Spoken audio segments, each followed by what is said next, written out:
Усяго на старт других еўрапейскіх гульняў выйдуць больш за 4000 спартсменаў. Яны будуць спрачацца за 199 камплектаў узнагарод. Геаграфія ўдзельнікаў больш за паўсотні краін Еўропы.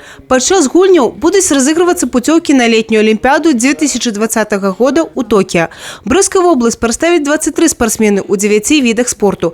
Гэта акрабатыка, баскетбол, велосипедны спорт, веславанне на байдарках и каноэ, каратэ, лёгкая атлетика, кулевая стрельба, пляжный футбол и бадминтон. Это является одним из основных моих стартов. 5 лет я был в национальной команде Республики Беларусь. 17 место занимал на чемпионате мира, неоднократный чемпион Республики Беларусь в смешанном парном разряде.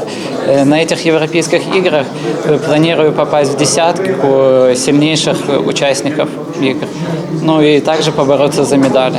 Другие еўрапейскія гульні не толькі спартыўная падзея, але і іміджавая. Адзнаку сервісу з прыстаўкай BY хутка паставяць замежныя турысты. Пры гэтым, як азначаюць тураператары, іх колькасць можа залежаць і ад выступленняў нацыянальных зборных. Кроме того, чтобы поболеть в любимой игре, в интересующей игре, узнать еще и страну.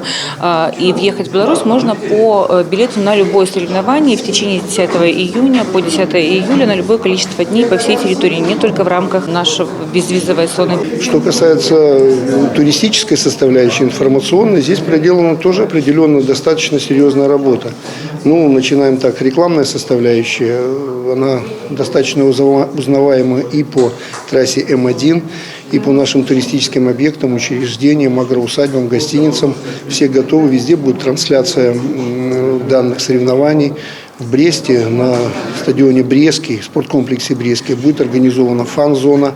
Вот, по безвизу, если кто пожелает к нам ехать, все, в принципе, моменты, которые нужно было быть, решены, поэтому мы полностью готовы. Долучыцца да спартыўнай падзеі можа кожны жадаючы.